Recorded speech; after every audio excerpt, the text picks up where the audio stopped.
Hello, everyone. My name is Claudia. Welcome to today's session entitled Interactivities on behalf of La Educação.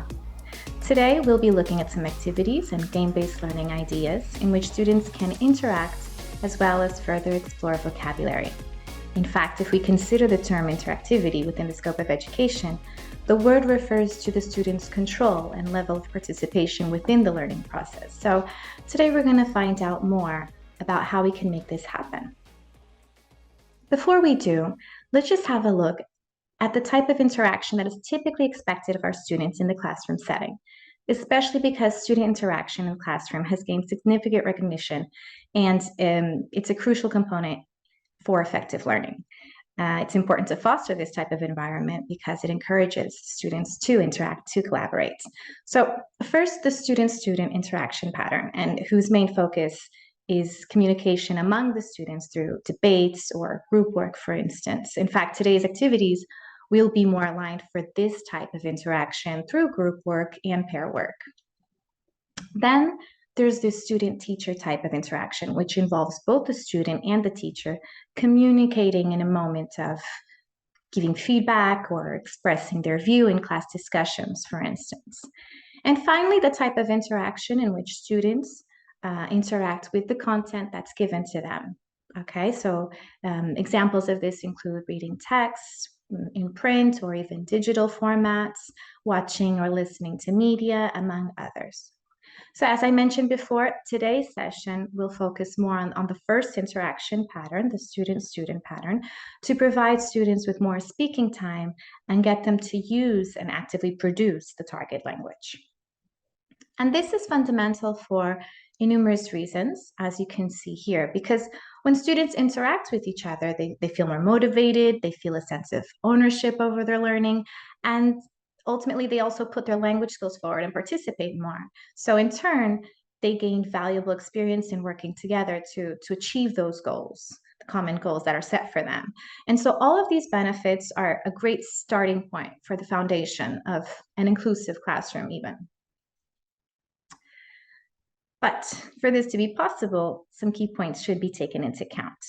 Meg Gebhardt, professor of applied linguistics at the University of Massachusetts, established these five factors for successful interaction in the classroom, emphasizing the need to reduce teacher talking time and therefore create more opportunities for students to express themselves freely. Okay, so let's do just that. Let's have a look at some game-based learning ideas to promote those moments of interaction. And why game-based learning? Well, for one, I'm a fan. I always have been. And also because games improve learning in the classroom. They increase motivation, they reduce those moments of boredom, and they can also be helpful to reinforce lessons by giving the students a competitive or reward-based incentive to then recall the information that they've just learned. We're going to start with Name That Job. This is a simple speaking activity in which students must ask questions to their peers in order to find out what their job is. Okay, so simply call a student to the front of the class, and if you have a clothes peg, attach a photo of a profession to the student's back. The student must then turn around, show the photo to their colleagues, and then the student will ask up to 5 questions, 5, to find out what he or she does. So students must answer those questions by giving clues, but never saying the name of that job. Okay.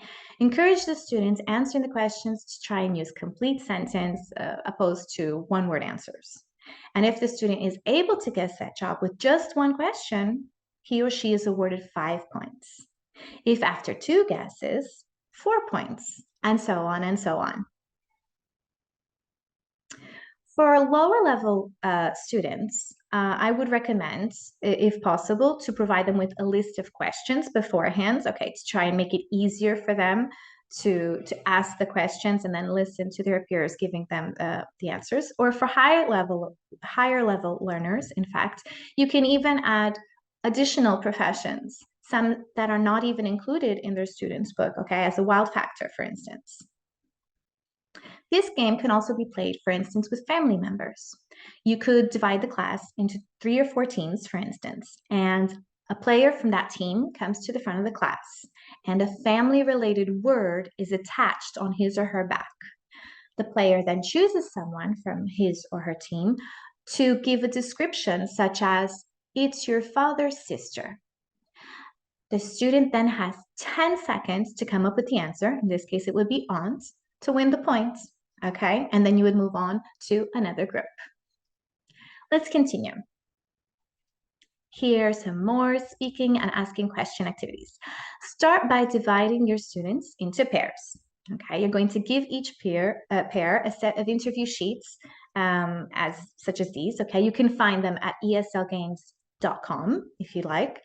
And begin by drawing their attention to the question word in the first column for each row.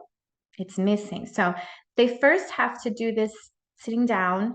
They have to write the correct question word, and they have to then come up with the question orally during the interview moment, okay? And encourage the students to produce the questions spontaneously during the interviews instead of writing down everything, the entire question. So, for instance, you would have student A ask their questions and note down keywords from the answers given by student B, okay? He's going to jot those down in the third column, and then vice versa. And make sure you set a clear time limit for this activity so that it keeps moving along. Then, when all the students have completed their interview sheets, have students A stand up and rotate one place to the right so that now they are working with a different student B. And now they have to ask and answer questions about their partner's previous interview partner using the third person form of the present simple. Okay, so in this stage, they'll be answering questions about the person they previously asked questions to, and they'll be giving out that person's information, not their own. Okay. For a more simple approach, you can provide a template with the first and second column already complete, okay? Then just focus more on the speaking part. For a more advanced approach, you can give them some time to come up with the questions. So you would give them the question words, but then they would have to come up with questions all in the present simple tense and referring to daily activities. From here, you can ask students, for instance, to write a text about their findings, about who they interviewed and what that person does on a daily basis. Okay, moving along to mystery word game, whose main focus is vocabulary.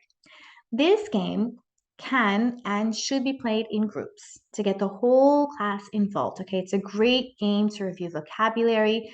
Simply give clues and challenge your students to answer with the correct vocabulary until they can guess the mystery word. Okay, the link for the template is available at the bottom there. Okay, and so when you begin this activity, none of the words are visible. As we see here, we see weather, wind, earth, none of this is visible when you begin the game. Students have to call out a number, 1 to 7 in this case, and the teacher then, you read out one clue or more that is given to describe that word from that line. If the student guesses the word, you click on the answer button to reveal it. If students can't guess the word, well, then they have to pass and choose another number. The aim of this game is to guess the mystery word contained in the colored boxes going down, okay? So if they choose line 1, it will be winds. If they choose line 4, it'll be thunder. The W will appear, the T will appear, and they're going to have to try and guess the mystery word, which is weather. All right, so start by dividing the students, groups of 3, 4, ask them to think of a name for their team, why not? Okay, and then nominate someone from the group at random to start. Give the whole class a clue. Even though the entire class is listening, only that student will get to answer, and he'll be awarded a point if it's correct. If the student is able, with just 1 or 2 clues, for instance, to guess the mystery word, then he or she will win 7 points for that team, given that the word is weather and it has 7 letters, okay? And you can repeat the game with as many mystery words as you wish. Again, the template's available at the link below. And now a moment to try and do this together. Okay, so I'm going to read a clue, and you should write your answer in the message box. All right, so Line 4, are you ready? This is the first clue. It's another word for pupil. The teacher needs them to teach. It's a person whose job is to study. Have you guessed? It's student. Okay, so one letter from the mystery word is now available. I'm going to move on to line 1. And line 1 is a subject that studies people and social problems in the world around them. A subject. Do you know the name of that subject? If you answered citizenship, your answer is correct. And one more clue, line 8. It's a month, and we decorate our houses with pumpkins, and we also celebrate Halloween in this month. Okay, so I think that was pretty obvious. It was October. So the game would continue, and my mystery word that then would appear would be classroom, for instance. Okay. For low level learners, you can additionally provide them with more than one letters, because sometimes it's quite challenging for them. You can give them the first letter, the second letter. You can even give them a word that rhymes with it whenever possible. Or for a more advanced approach, you can give them just 3 clues. So a 3-word description, for instance. So imagine I wanted to describe again October. I would say pumpkins, autumn, month. And just with those 3 clues, they would have to guess the mystery word from that line, not the entire mystery word. Okay. As a follow-up activity, if students are enjoying themselves, why not have them create their own? Okay. And instead of giving them the template that you saw there, they can even simply just draw it on the board, and then do this with their colleagues. Okay. And now let's see how QR codes can create a fun-filled environment. In fact, feel free to scan this one here and write in the message box the message that I left you. Okay, feel free. And this game is similar to a classic treasure hunt game, except students have to search the classroom or even school, if you're more adventurous, for QR codes which contain questions or clues to the game. Okay, so to prepare this activity, simply visit the website here and enter the text or the picture even that you want, and then a QR code will be generated. And all you have to do then is print them and put them up where you like, whether it be within the classroom walls or outside, if you have authorization, okay? And internet connection is not required, okay? Once they have the app, since QR codes decode as text files, internet connection is not even needed for this activity. So now students need to go and search the classroom for the clues and scan each QR code to get each question or word, and then they must work together to find the answer. The team that brings the most number of answers wins the game. And you can even give them, for instance, a shopping list, let's say, of words for them to find.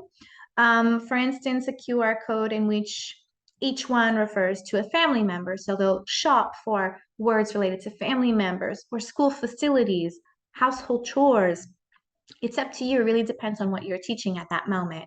And it could even be a great warm-up activity to introduce the topics even before you even started the unit, okay? Or we can have another idea. For instance, reading story through QR codes. In fact, I'm going to have you do this now.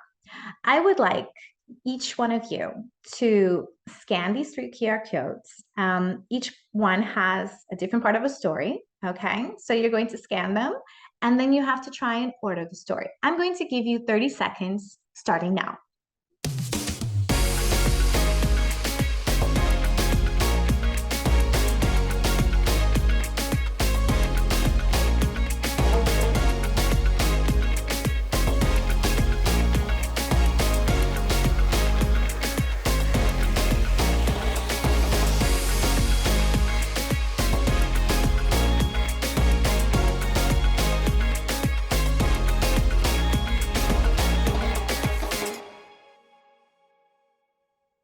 Okay, so if you scanned and ordered correctly, Here's what it should look like.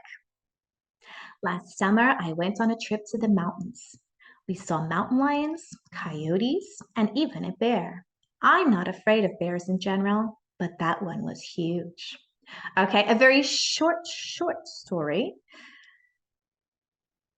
For an easier approach, you can always try, whenever possible, add an image along with the word, okay? And the students then, for instance, in that activity, they have to come up with a sentence using that word. Or for high-level learners, you can use different parts of speech, and then they have to come up with a sentence using the different words that you've provided for them. And a follow-up activity can be for students to even continue the story. It can be a great writing task. So we had the trip to the mountains, and we saw the mountain lions and the bear, and then go on from there. Okay, so it can be a writing task. They can do this in pairs even. And speaking of scavenger hunts, we can even do this with our book. Why not? Okay, so while the previous activity got students working on their feet, this one will get them working while sitting down. Okay, it's also a scavenger hunt type activity, but it's using their book. So despite no material being required from the book, apart from the book, there is some preparation that's necessary. Okay, and let's look at an example here. Choose a page or two from the book that can be worked on. It depends, again, on the language review that you want to carry out.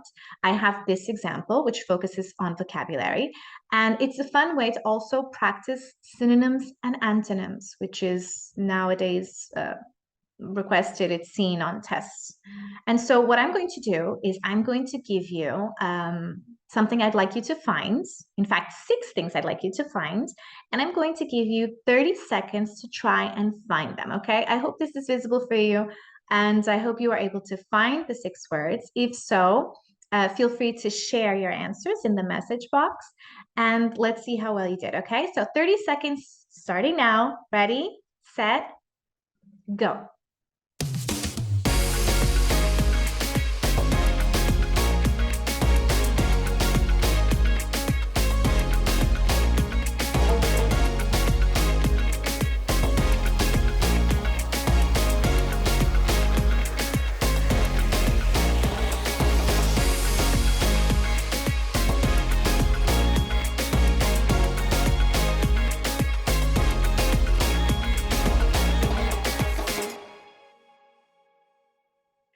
Great. Now let's check to see if you were right.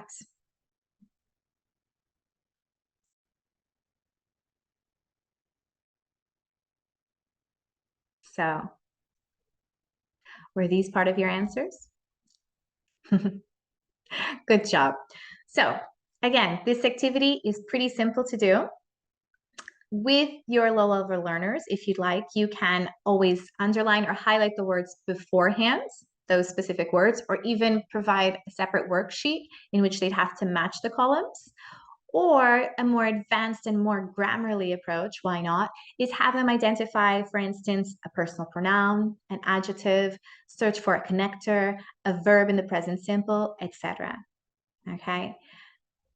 And a variation to this activity would be I spy with my little eye. So it's more speaking in this part. And students would have to find something on the page, a word on that page even. It doesn't have to be a picture, a word on that page. And they would have to start with I spy with my little eye, something that tells time, and we can see numbers on it. And there are 2 hands, for instance, and that would be the clock. Okay. And now moving along to sleeping pandas.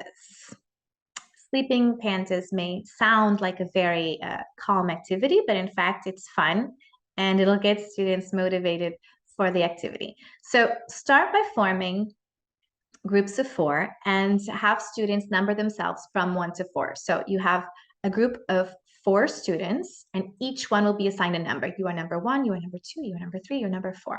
Okay, students will then put their heads down and pretend to sleep. When they hear you call their number, they have to wake up, look at the word that's projected, and then they will have to remember what they just saw and go back to sleep. After 4 rounds, everyone wakes up and puts the sentence together. okay? That is the main idea. So let me just show you what this game is all about. So for instance, 4 students in that group, and there will be panda number 1, let's say. Okay, number 1, student number 1 raises his head and sees the word webinar. Okay, puts his head back down. Number 2, that student raises his head. Okay, the word is there, go back to sleep. Panda 3, the word is cool, disappears. Panda 4, this. Were you able to guess the sentence? Okay. So once rearranged, the sentence would say, this webinar is cool. I hope you feel the same. Okay, so again, we divided it into 4 students per group because there were in fact 4 words. You can have a group of 7, for instance, and then have 7 different words. Or in fact, you can have just 4 students in that group, 8 words, and then the student will have to wake up for 2 different numbers, 2 different words in that case, okay? And then again, they have to try and order the sentence, check if it's correct.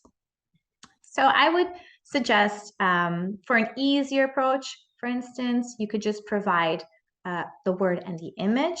And if necessary, you can repeat the word. You can show them again if necessary, okay? For a more advanced approach, give them parts of sentences, not just the word, okay? So they'll have to kind of visualize and see, okay, in the bear, okay, not in the bear, in the air. And the other student says, or sits down, okay? They wake up again and they see, I saw a balloon, for instance, and they see parts of sentences instead of just one word. And then from here, what you can do is also, instead of using words, just use pictures, okay? They wake up, the same scenario, wake up, sit down, heads down, okay? And they see pictures, and then the group altogether has to say what they saw, which pictures were viewed, and then they have to come up with a story with those pictures. And if indeed your approach is for students to then create a story, again, I cannot stress enough how fascinating this website is. You can visit storyboard.com, and it's a perfect place to make their stories come to life, okay? Because they can choose the characters, the setting, they can write whatever they want in speech bubbles, and even position the characters differently. So this is just informational slide for them to, or for you to just have a great alternative to just simply reading what they come up with, okay? They can create a story, and this is a perfect website for that. And now let's bring back some physical activity to get them on their feet with semantic sounds. And this is an activity that's going to revise and categorize vocabulary. First, you have to prepare a list of words that you've taught, and that can be grouped into different semantic fields, okay? So brainstorm them with students, for instance, colors, green, blue, white, numbers, 1, 2, 3, etc. Then carry on like this with the other lexical sets that you see here, or create your own. Once you have 6 different categories, you're going to attribute a movement to each one. For instance, numbers, clap your hands. Food, raise your arms. And once this is done, you're going to give students small slips of paper, and they must write 1 word from each category on each slip. So each student will write 1 color, 1 number, 1 food item, 1 school object, 1 piece of furniture, and 1 part of the body. You will then collect them all, put them in a bag. Simply draw out a slip of paper and read out the word or use it in a sentence. Then students have to do the matching movement, okay? You can even consider using, for instance, 2 words in a sentence. And that way you'll have students showing you 2 different movements. For instance, I ate a red apple. I ate a red apple. So they will stand up and raise their arms. Stand up for colors and raise your arms for food. Again, always show a picture along with the word if necessary for low-level learners. And for high-level learners, you can always increase the speed of the game. And they love that a lot, okay? You can read out a sentence with 2 or 3 or 4 words from different groups, for instance. But again, increasing the speed of the game, they really enjoy that as well. And why not, if you'd like a different approach to this, a more Grammarly approach, you can even assign movements for a preposition or a possessive determiner. And here I would recommend maybe reading the sentence more slowly because again, there's a lot of information that they're taking in. For instance, if you said, I ride my bike on Saturdays, you're going to have the verb, the possessive determiner, the preposition, and so also giving them time. But this can be a fun activity. Again, you can even call 3 students to the front of the classroom and see if they were able to use all the movements that were required. And if not, I'm sorry, you have to sit down and call on another player. And they have fun with this. They really do. Okay, and here's an activity, disappearing dialogues, that's going to help students better prepare for their oral presentations. So start by using a prepared dialogue, something short and simple like this, and then have students practice for a while in pairs. Once they're comfortable with this dialogue, just make some parts disappear. Then have them try and read it again with the missing parts. And then more parts continue to disappear. And so on and so on, okay? Don't worry if their own language or their own words get put into this dialogue, okay? That's fine, because the aim of the game is for them to practice this specific language in context, okay? So even if they don't get everything perfectly correct, the idea is that dialogue makes sense and that they're practicing it with specific language in context, okay?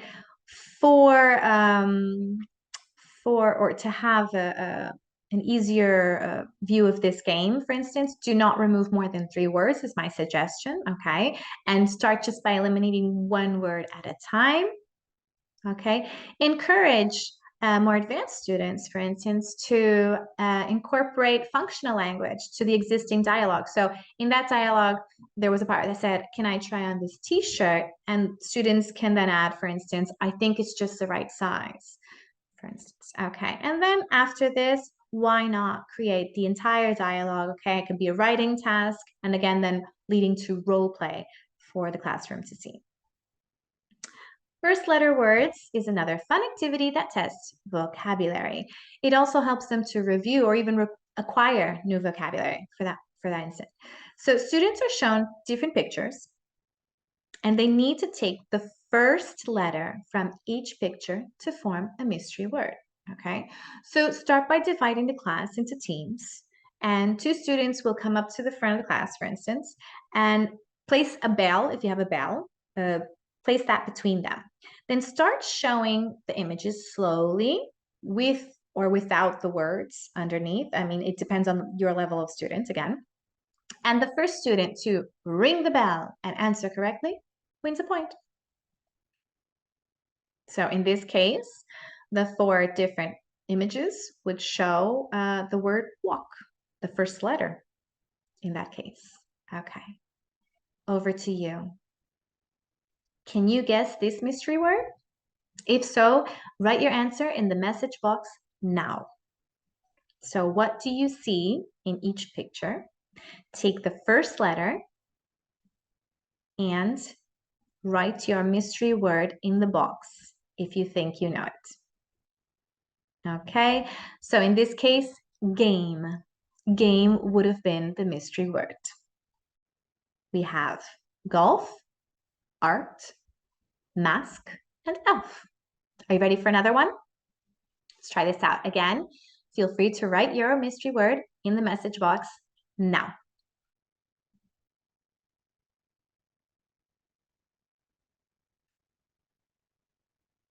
So what do you see in these pictures? And what is the first letter of each one that will form the mystery word? If you answered pilot, you answered correctly. Okay, so another fun activity, very easy. For an easier approach, also an even easier approach, you can give your students, you can tell them the number of letters in that word. For instance, mask has 4 letters, and you can provide them with those dashes underneath. Or you can then further develop this activity by having them name 5 words related to that mystery word that we previously saw. So for instance, we saw pilot. Okay, now 5 words related to pilots. Okay, so this will expand the vocabulary, get them talking more about the central theme. So luggage, airport, flight, sky, passport, you name it, anything related to that.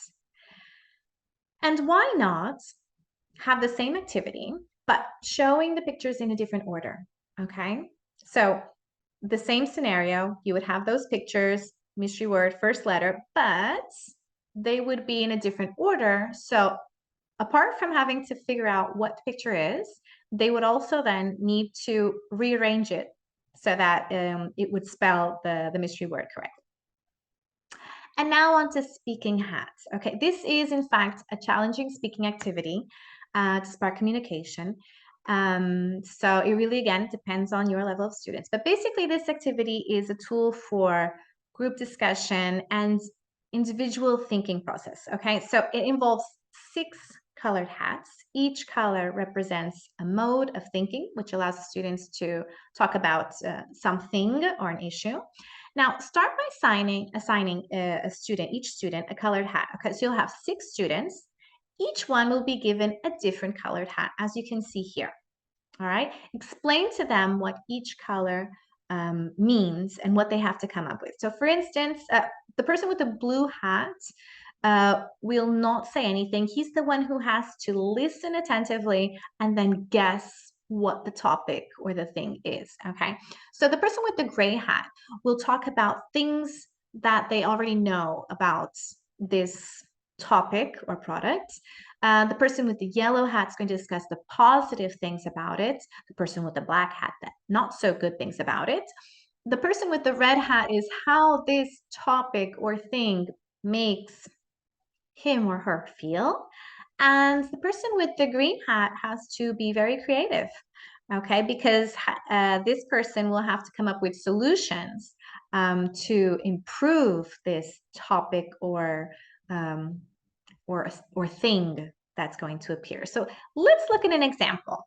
I know this seems tricky, but let's look at an example. Okay, so the student with the gray hat would say something like, it's a kind of drink, it's sweet. The one with the red hat makes me feel happy and energized.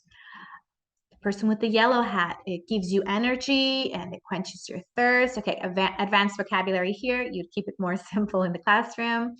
The person with the black hat is, well, it's too sweet and you can gain weight and it's quite addictive.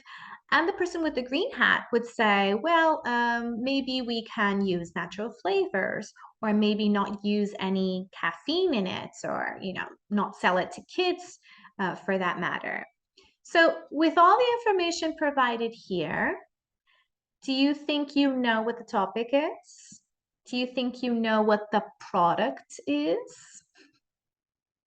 Okay, so it was soda or fizzy drinks. Again, depending on the level of your students, this can be an excellent way to challenge their speaking skills as well as critical thinking skills. It would be useful for low-level learners to provide them with a handout of some vocabulary that they might need to carry out this activity beforehand, okay? They don't even need to use complete sentences, maybe just a couple of words to get them involved in the activity. For more advanced students, I would encourage them to use discourse markers, for instance, or connectors when sharing their thoughts. And as a follow-up activity, great opportunity to have a classroom debate as the pros and cons, divide them into teams. Is it in fact good or not, and why? Okay, and it seems like we have come to the end of the presentation. I would like you to just consider a couple of things before we go, all right?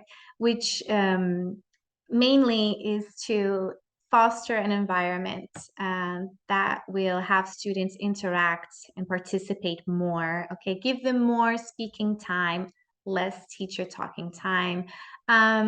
It's okay that they don't say everything perfectly. What we want to do here and with these ideas mainly is to have them speaking, to express themselves freely, confidently, and then Again, just when possible, incorporate these game-based activities in the classroom and have fun as well. Students will definitely have fun, but I think it's okay for the teacher to have fun as well.